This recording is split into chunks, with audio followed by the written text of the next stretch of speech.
In a world where things almost make sense, and most everything is kind of interesting and somewhat mildly unique, it's a place that feels familiar and has the suspicious comfort of a loving semi-omnipresence. You are in the outskirts of Loutopia, so sit back and relax, or tense up and march around. But now it's time to welcome your host of Loutopia, Lou Angel Wolf. Yeah, how are you, everybody? Welcome to Loutopia, being recorded here at the Double Special Studios in fabulous Clearwater, Florida. I am Lou Angel Wolf. I'm your host of Loutopia, and in the studio with me this evening is the producer of the show, Chris Gorgeous. Yellow. Say hi to the people, man. Hi, people. All right. What's up? Well, Loutopia is a new podcast. It's about three under the spreading tree of wellness. This picture a great big oak, and in the shade is all your wellness and all your happiness. In the shade, there's three separate trunks of this giant tree cluster, and one is humor, the other is health, the other is well-being. And those are three things that I concentrate on a daily basis. And I'm going to share my insights on those things with you as the show goes on. This is show number 2, episode number 2. And got a great show lined up for you this evening. Or whenever you're listening to this, I guess I should drop the evening nomenclature. But tonight, because we're doing it at night, Brian Regan is on the show with me tonight. And my wonderful regular co-host, Beth Snyder, who is also my wonderfully enlightened hypnotherapist. And the topic of tonight's show, for the next 90 minutes or so, we're going to be talking about sleep. Under the big spreading tree cluster of wellness, there's humor, and there's well-being, and there's health. And sleep, man, if you don't have good sleep, it ruins the rest of your day if you can't sleep at night or whenever you're supposed to sleep. I've never been one of those people that could work a third shift. Could you do that, Chris? Could you work a third shift? Yeah. I worked, when I was in the military, I worked 12-hour shifts, 3 on, 2 off, and I rotated every 6 months and did days and then nights. I started 7 at night and worked till 7 in the morning. Oh, wow. Okay. Did you get used to it after a while? You do, but it depends on what kind of... I think people are different types of people. I love the night, so I'm good with that. Yeah? The day, kind of boring. Well, well, days are way overrated. I agree. But actually, and I've done a lot of late night things in my life. Being in show business, I've been a stand-up comic for the past 33 years. I've had several radio shows, and this is my first podcast, and I'm very, very thankful to be doing it here at the Double Special Studios in sparkling Clearwater, Florida. And it's still light out, Lou. So, and it's evening, dude. But it's evening. Dusk. Yeah, if we were in Maine, it'd be dark already. But, yeah, so sleep, man. I'm a good sleeper. I sleep well. I don't have much trouble sleeping. Now, that's not true. It hasn't always been that way for me. I had some sleep issues. In fact, I used to have a continuing night terror. I would be in bed with a woman, and I would pull back the sheets, and her body would be charred from a fire. And it would wake me up in a panic, and I would have this dream, I don't know, once a month. And I had it for a couple of years, and always dreaded it when it was time for the horrible reoccurring night terror. Was it cycling on the same day? No, I don't know what cycle it was. It might have just been some crazy snippet I saw in a film or something. But I mean, you were expecting it, like it was a scheduled thing. It happened enough for me to think about it and go, "Wow, it's been a few weeks since I had the charred body dream." And then, bam, you got one. And within a few days, usually, or a week or so. But then, in 1991, I got in a great big car crash and realized my mortality and turned over a new leaf in life. I had a born-again experience, recognized need for some sort of creator to take care of me because it wasn't I wasn't doing very well on my own. I've finally reverted things over to a higher power, and I've been there ever since, and consequently have never had that dream again.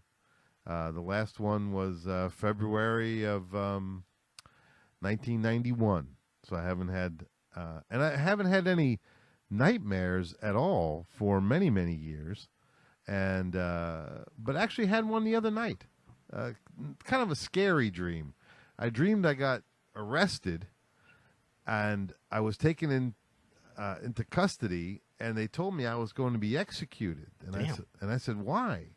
They said, you killed a guy. I go, I did not. I wouldn't hurt anybody. And they went, well, we have videotape of it. And they showed me this videotape of this guy that kind of looked like me, but it wasn't me. So that is a real nightmare.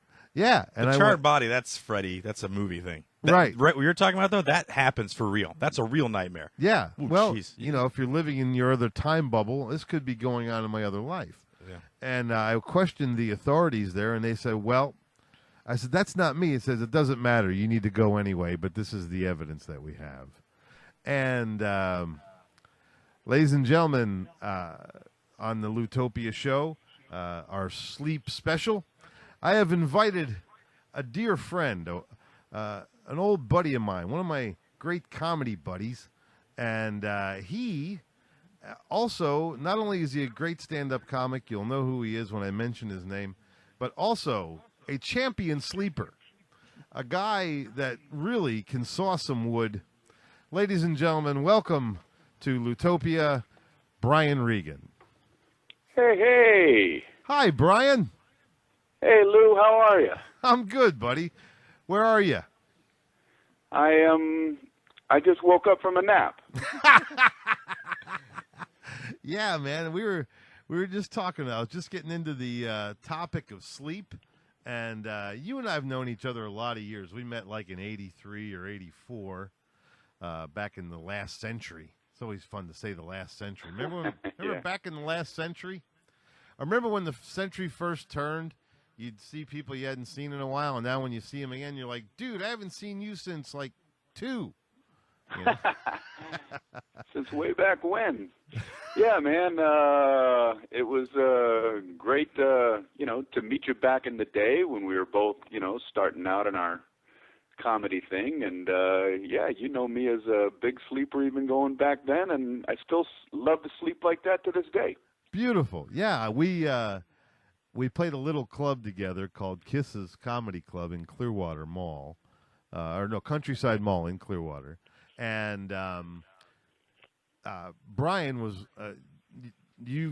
that's when you first started going out on the road as a comic, and some of the lodging setups for some of the clubs were a condo where you stay. All the comedians stay in the same house for a week together, or the length of the show, or the duration of the week, or whatever it is. And you kind of become like roommates for like a week. And right. But you made a couple of cycles through, and I kind of got to know you. And man, you are a champion snoozer, dude. I got to give it to you. It's and I think it's beautiful that you have such a wonderful, clear conscience that you can just sleep and sleep and sleep. You know? I love it, man. My nickname in college was Rip, for Rip Van Winkle. That's true. I mean, early in my first semester as a freshman, people in fellow classmates mid-afternoon would always be like, "Where's Brian Regan? Where's he?" And I was in my dorm room sleeping, and so they all kind of started calling me Rip Van Winkle, and it stuck. My nickname throughout college was Rip. In fact, many of my college classmates to this day say they didn't even know what my actual name was in college. They're surprised that there's a Brian part of my name. So, yeah, man, sleeping's always been huge. Rip Van Regan. There he is, ladies and gentlemen. And you know what, though? I was just telling everybody that I'm actually a pretty good sleeper. I had a couple of seasons where I wasn't such a good sleeper. And, a busy mind at night, sometimes that'll keep you up. And, but over the last couple years, I've learned a couple meditation techniques that really relax me and then allow me. It's like I have to take a step down. It's like I have a step ladder to sleep now. I come out of the turbulent day and all the synapses are firing. And what did I do today? Did I forget that? Did I leave that over there? Do I have to? When do I have to be there again? What do I got going on? Did my mom call? How's my son? What bill is due? Why is my sister yelling? You get all that as you're trying to lay down. And I've learned through hypnosis, and this is part of the Loutopia show. It's humor, health, and well-being. Part of my well-being thing is I've started doing hypnotherapy about 3 years ago. And, in fact, one of my co-hosts on the show, she'll be on a little later, is Beth Snyder, who is my hypnotherapist. And, Boy. Yeah, and she's and a couple of my hypnotherapists have taught me some really good relaxation techniques. And I can kind of do like a little self-hypnosis. And even when I'm dashing around through the day, if I find a little pocket of time where I can sit in the truck and, I drive a pickup truck around. I'll just sit there and turn the air conditioning on, hopefully be in a quiet place and just do my little self-hypnosis thing and just kind of step away from myself for 5 minutes or so, 10 minutes. That's cool. And, so as you were mentioning about the, some people having difficulty, or you used to have difficulty going to sleep because of worrying about, all these things that are kicking around in your head. Sure. For whatever reason, I was able to flip that, and I still do. Like, to me, I can sleep guilt-free because I figure I'm not expected to accomplish anything worthwhile while I'm sleeping. That's nice. So I don't, you know what I mean? To me, it's like the perfect excuse. You go, well, how come you didn't, do this or that, or how come you didn't take care of that? Well, I couldn't. I was asleep. How could I have done all those things? I was deep in slumber. So I use it as a wonderful way to go to sleep. Go, boy, if I just go to sleep, I won't have to accomplish anything worthwhile. Yeah. That's great. And and just to tell everybody, I'm back when we were doing comedy back in the early 80s, we'd stay up late or early some evenings. We'd maybe catch the dawn and then kind of go to bed, But I remember a couple of times you were like in a little pattern there around 3, 4 a.m. You'd start heading for the cot, and then we wouldn't see you again till 4 or 5 the next day, and you wouldn't even get up to eat. You just every few hours we hear the toilet flush and the door close again, and you must. I remember one time in more than one, but I remember specifically one time waking up in college. In my dorm room and going, oh no! And I ran as fast as I could to the other side of campus where the cafeteria was to get into the cafeteria 5 minutes before they closed for dinner.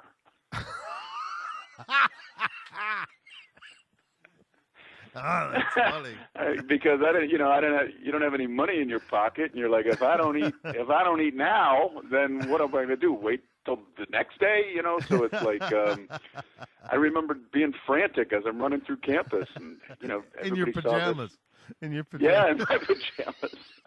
Where's Rip going? He's seeking nourishment. He must be hungry, because that's the only time he runs like that. What do you think the longest stretch you ever slept there, Brian? Well, like you said earlier, I allow myself to get up and use the restroom. So, but it's over 24 hours. Oh, really? Wow. Yeah, I've had a couple of, that's not a normal thing for me, but I've had those situations in my life where I've slept for like 27 hours. Nice. Within there I would get up and use the restroom or whatever, but basically I just crawl right back into bed. Oh, man. In fact, I'm a snooze button nut. I love hitting the snooze button. Uh-huh. And, people will say to me, why do you hit the snooze button so many times? Isn't it like, it keeps waking you up? And I said, I love going to sleep. And if I hit the snooze button like 10 times, I get to go to sleep 10 more times than you do. That's great, man. I don't mind waking up as long as I know I can go right back to sleep. So it's like, all right, I get to go to sleep. All right, I get to go to sleep. That's great, man. Well, and I'm the other way. I have to have the quiet. I shut my cell phone off. Heaven forbid something happened during the night. I would not know. But I shut my cell phone off. I make it kind of dark. I still sleep with a nightlight, even at my age, and because I don't want to stumble around, basically. And but anything will really wake me up. I mean, I don't sleep with an alarm clock, but I have the uncanny ability to wake up 5 minutes before my alarm time. So that's amazing. Yeah, it is. And I'm pretty happy about it. I've overslept a couple times, but generally not. I mean, I'll get up and open up an eye and look at the clock. But I know people. Well, I used to live with this girl, and she had one of those old-fashioned brass alarm clocks, like in cartoons. Right, with the two bells on the top. With the two bells on top, and it made the most horrible sound. I said, that is no way to wake up, man. And I have an idea for an invention, and I call it the gradual wake up bed. Ah. And the bed should be in the normal position, right? You get your head on the pillow. Sure. And then 15 minutes before you need to be awake, it just should gradually start, where the head is, it should just gradually start lifting up.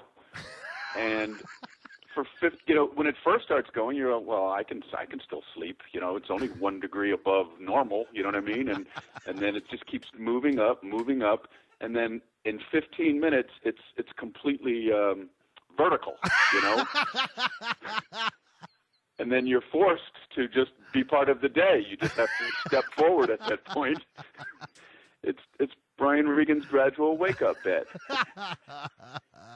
I love it, man. I think it was on the Jetsons, though. Didn't they have that on the Jetsons? Oh, maybe I saw it and it went into my subconscious. Yeah. No. Who's the claymation from England?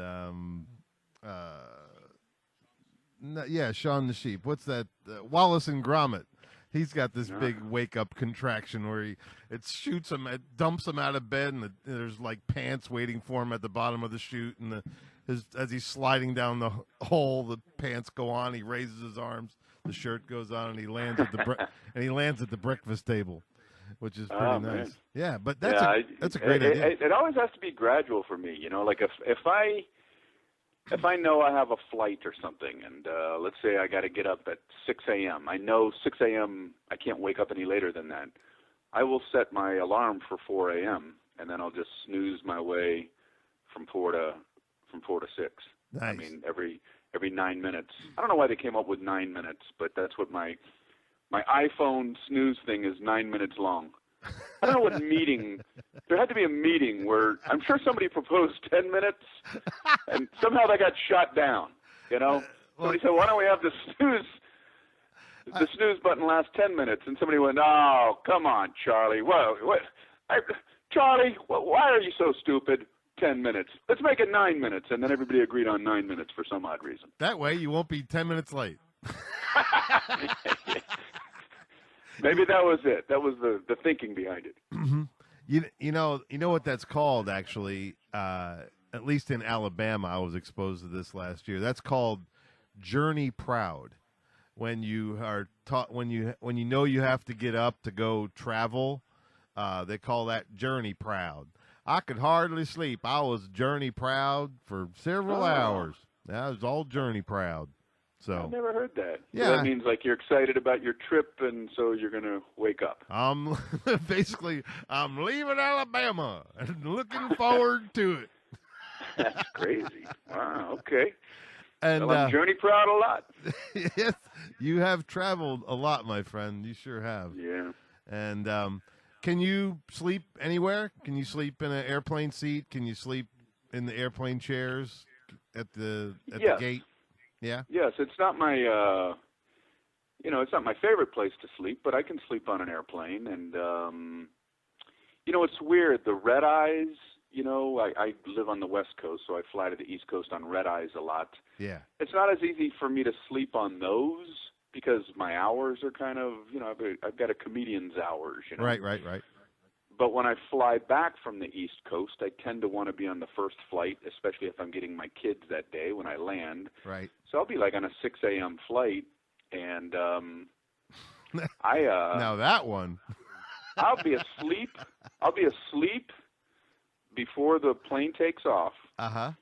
And when the plane hits, when the wheels hit, that's what wakes me up. Wow. Nice. And I was getting off a plane one time, and as I was walking off, the flight attendant, she's at the exit door there, and she just said to me, "Can I tell you something?" And I said, "Yeah." She said, "You are a flight attendant's dream."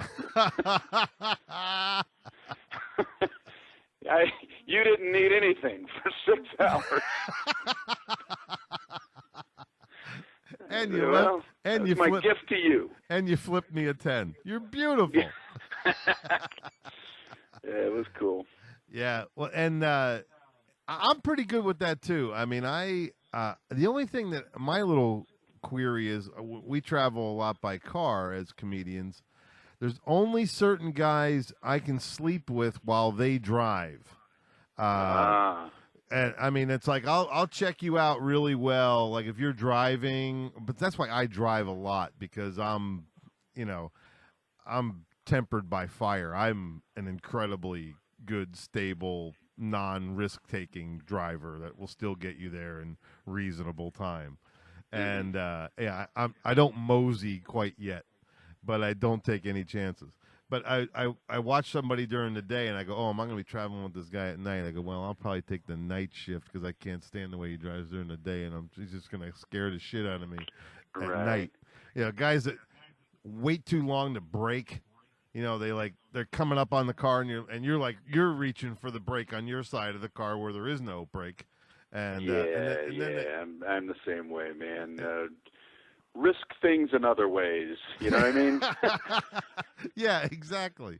I agree completely. Isn't there a device? I remember seeing a device advertised for long-distance drivers, I guess primarily truck drivers.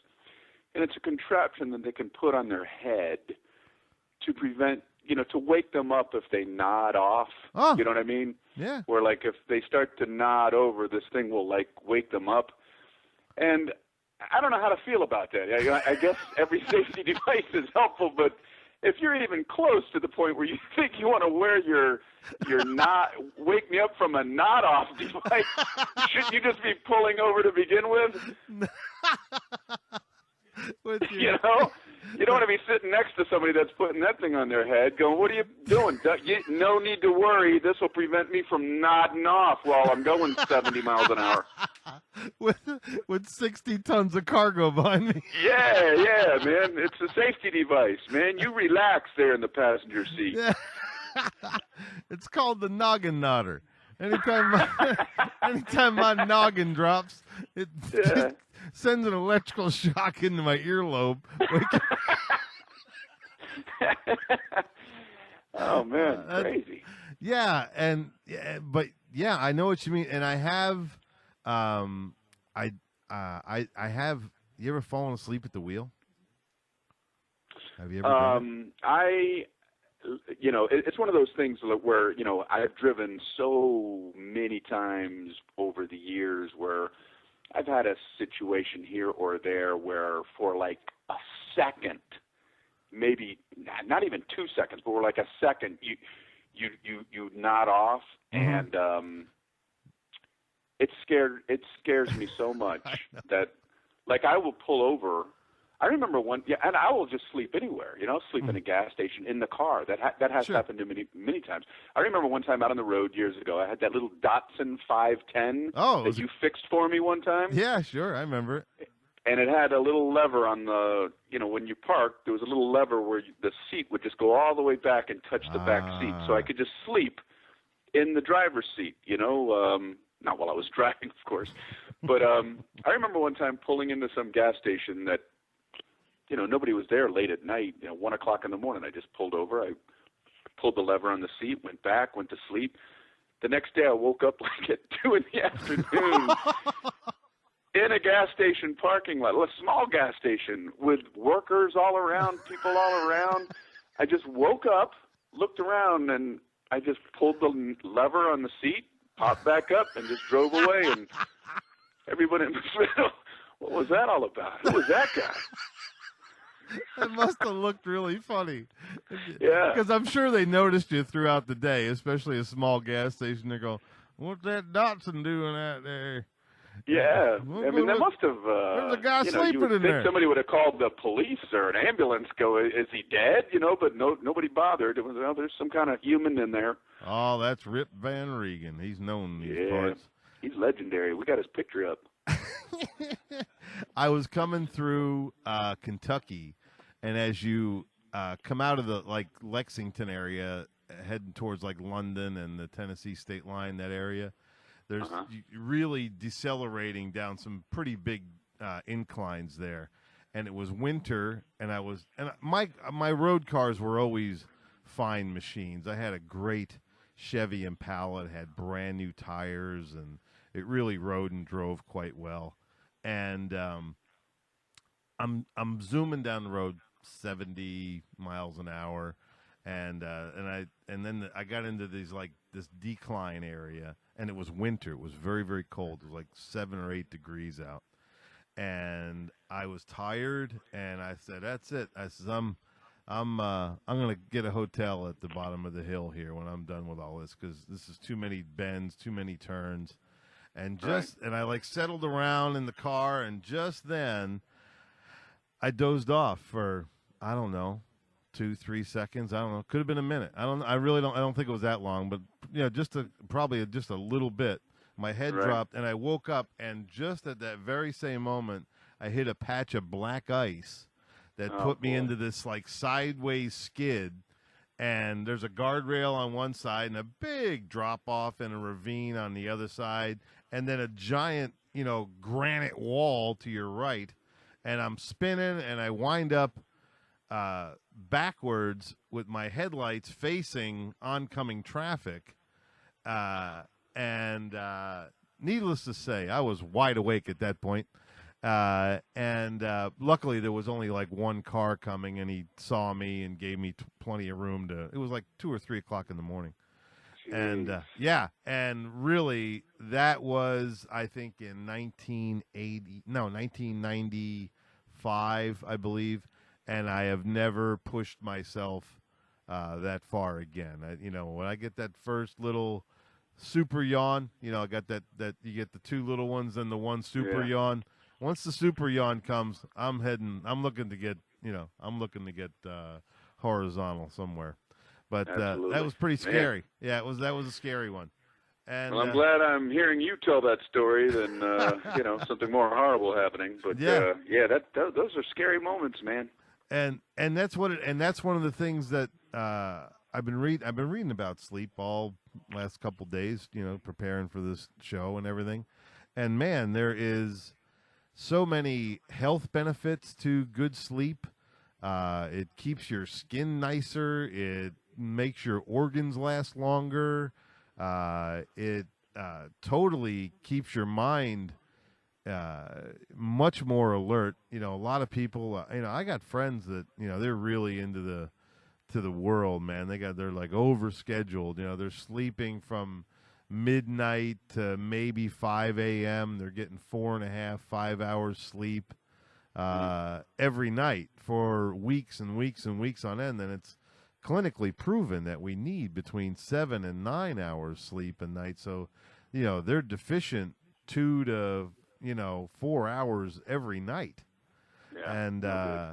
And they wonder why they're sick. They wonder why they don't feel good. They wonder why they, can't remember anything. And as part of the Loutopia show, I'm just trying to get, share a little common sense stuff, and that's. I think that's one of the biggest missing things in the world anymore is common sense. I mean, you just can't do a whole show about common sense, but you kind of can, because if you just got to mask it so people don't think that you're telling them about common sense. Yeah, you don't want anybody out there thinking they're learning something. They'll put their defenses up so fast. Dude, don't you tell me how to live, man. Yeah, you don't tell me how to think or what to do. Yeah, you're tired. You're tired and forgetful, and you can't get some sleep. And as far and what about napping? I mean, I work naps when I'm on the road, especially, and I have shows. Mm-hmm. A nap is part of my schedule. Oh, yes. I mean, in addition to, the full night's sleep to begin with, if I have an 8 o'clock show, I literally schedule at least an hour-long nap, like 4 to 5 or whatever it is, and then that's some of my favorite sleep time is before a show. Sure. I go to another planet, man, and I wake up and I feel like $1 million and I'm ready for my show. I love, very few people nap. Oh. I love napping. Central America's got it right, man.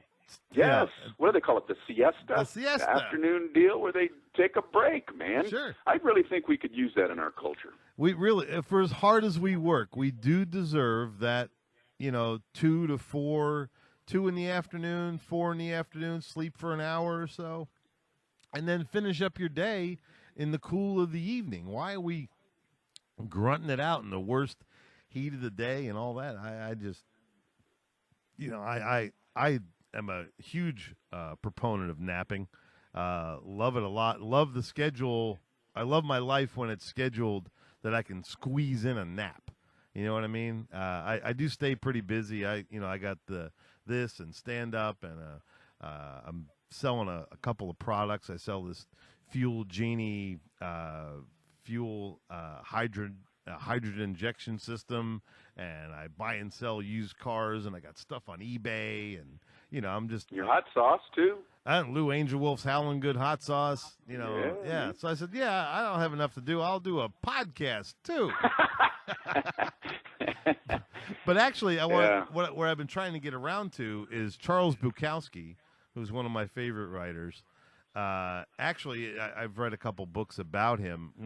He was a pretty hard drinker. He drank quite a bit for many, many years. But and of course that'll wear you out too. I mean, that's really hard on your organs. And but when he wanted to repair himself, he would just go to bed for 3 or 4 days. He would just call in sick or whatever. He was a postman. He worked at the post office, and which is enough to make you feel like a gear on a giant wheel. But but yeah, he would drink and he would stay up writing, and then he would get run down and he would stop feeling bad, so he would just drop everything and just go to sleep for 3 or 4 days in a row. And he says you'll get over any sickness, any deficiency that was coming around. 3 or 4 days worth of sleep knocks it right out of you. Yeah. Wow, man. Yeah. How about old Cool. How about old Bukowski with some health tips? What's the old postman motto? You know, there was a motto about The rain and rain and snow and sleet and hail. exactly. The Exactly. postman Nothing will will not keep fail. me from my appointed rounds or whatever. Yeah. Unless, yeah. of course, I need to take a nap. That's the asterisk. That's yeah, the that's asterisk. if you keep going around the corner of the building where that you see that part. Unless, of course, I'm tired, then you won't get your mail. That's the asterisk. I love asterisks. To me, they're one of my favorite things in English. Is an asterisk. In fact, Yeah, man. if you look at Walmart's new logo, it's an asterisk. It's like this is a store, but Yeah, right in the logo, they're already like they're already like hedging their bets, you know. there's a disclaimer in their logo. Yes. Don't You can get- come in here, but you know we're not telling you everything quite yet. Something could happen. We don't know. Brian, it's been absolutely beautiful rapping with you, buddy. And Likewise. Thanks for staying up for the interview. Yeah. I dozed off a couple times, but I had my noggin waker upper, my podcast noggin waker upper on. Buddy. Well, hey, look, you're heading back to Florida in the winter, aren't you? Aren't you coming this winter? Yeah, I've got shows in Florida in December, I believe, and one of them is in Miami, which that's where I'm from. I haven't performed in Miami in the longest time, so I'm really looking forward to it. But can I plug something? Sure, absolutely. I'm doing the first live comedy special in Comedy Central history. Oh my! Doing it Saturday, September 26th. Rock From on! Radio City Music Hall in New York City. Oh my God! It's my sister's birthday. Wow, that's beautiful. Wow. Yeah, man. Looking forward to that. So, Brian, that's huge, dude. That's huge. Yeah, I'm really excited about it, and it's going to be live, which puts that little extra, buzz around it, and it's pretty cool. So I'm looking September forward to that. 26th? And looking forward to September 26th, a Saturday. And that's on Comedy Central. Correct. Wow, dude, I love you a lot, man. It was beautiful meeting your kids.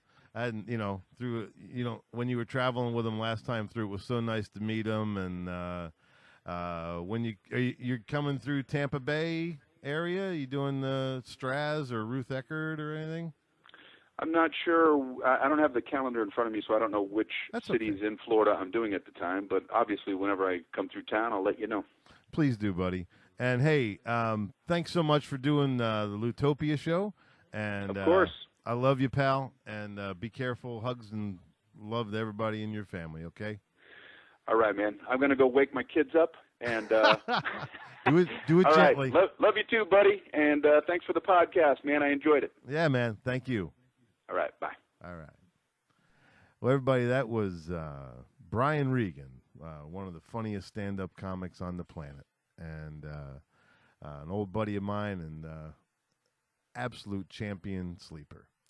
Well, ladies and gentlemen, this is the first segment. This is the humor segment of Loutopia, episode number 2. And we're going to take a little break here, come back in just a little while, and we're going to have our well-being segment coming up in just a little while. We're going to combine health and well-being into one segment tonight. All right, babies. You know Daddy loves you a lot. I love you a lot, man. I'm sharing my heart here, baby. Sharing my soul. Rock on with your bad.